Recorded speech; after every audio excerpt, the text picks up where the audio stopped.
I've created a full-size mock-up of the track plan for the Dahlia Street switching layout. Let's begin at the east.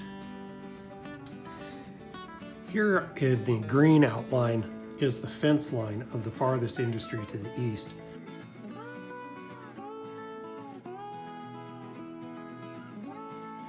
This is currently a plumbing supply, but it has a large building with the capacity to bring box cars into the building. I've decided to reduce this from a 2-track siding to a 1-track siding with 2-car capacity. Here in the front is the switching lead, and I have a locomotive and 3 cars.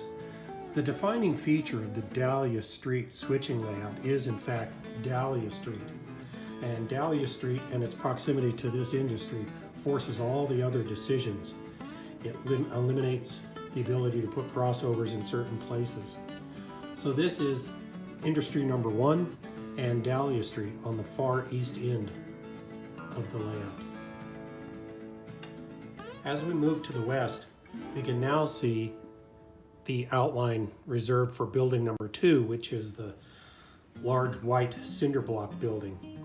This building has 4 loading bays in real life, but I have reduced it to a 2-car siding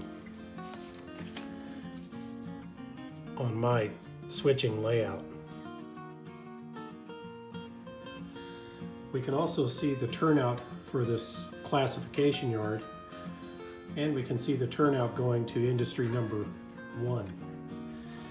This turnout was forced over here because the property line between the gate of industry number 1 and Dahlia Street was too narrow for the turnout to be positioned there, and the Burlington Railroad had to reposition it farther to the west in front of warehouse number 2. Moving farther to the west yet again, we can now see the ladder tracks for the classification yard.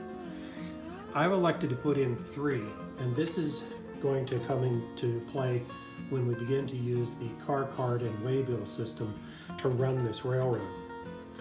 This longest track is going to become the arrival and departure track. We're going to leave the switching lead open, both for traffic circling around the entire industrial complex and to reach our turnouts to our industries. The middle track is going to be a spot track to hold cars that are in the complex but not at their assigned siding. And then this is going to be our loco runaround track to get to the other end of our cars. We can see the turnout here that goes to industry number 3 and the crossover that is the characteristic signature of the Dahlia Street yard. Here we can see the turnout that goes to industry number 1, now farther to the east off camera.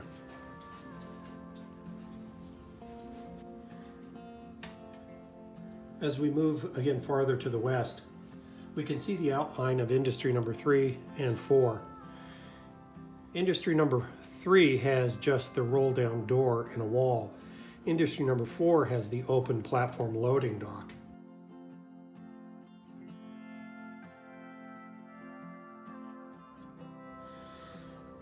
You can see the turnout that goes to industry number 5 farther to the west. Here on the arrival and departure track, you can see that there's space for just approximately 4 cars. That's a little bit small in that if I was going to use say an Inglenook switching operation, I'd like to have 5 cars that can sit on that track. Also, the off-spot holding track can only hold 2 cars. I can expand this yard by 1 car length fairly easily, and I'll contemplate that prior to actual construction. Moving further west, now we can take a better look at industries number 3 and 4. And I've only assigned 1 car slot to each of these.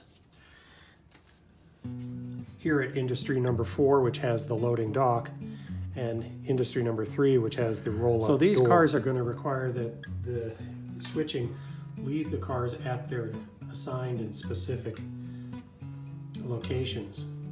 We can also see the ladder track for the west end of the classification yard.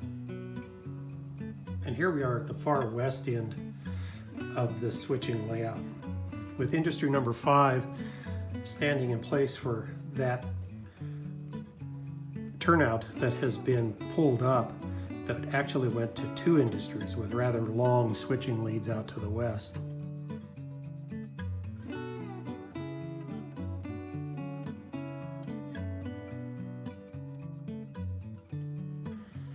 We can see that the switching lead track that is inbound from the main line can hold 3 cars and a locomotive, and that the building has 2 sidings.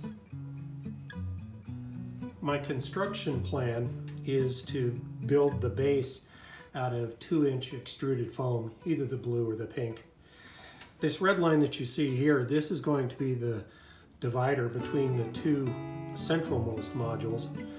My plan is to have short sections of rail that will span the gap here on the yard tracks. I think I'll make it so that the diamond lifts out in its entirety, therefore allowing the joint to have the track ends pulled back slightly so they don't get damaged. As a practical limit, I'm going to make the first module 4 feet long, which brings the first joint to about here on the west end.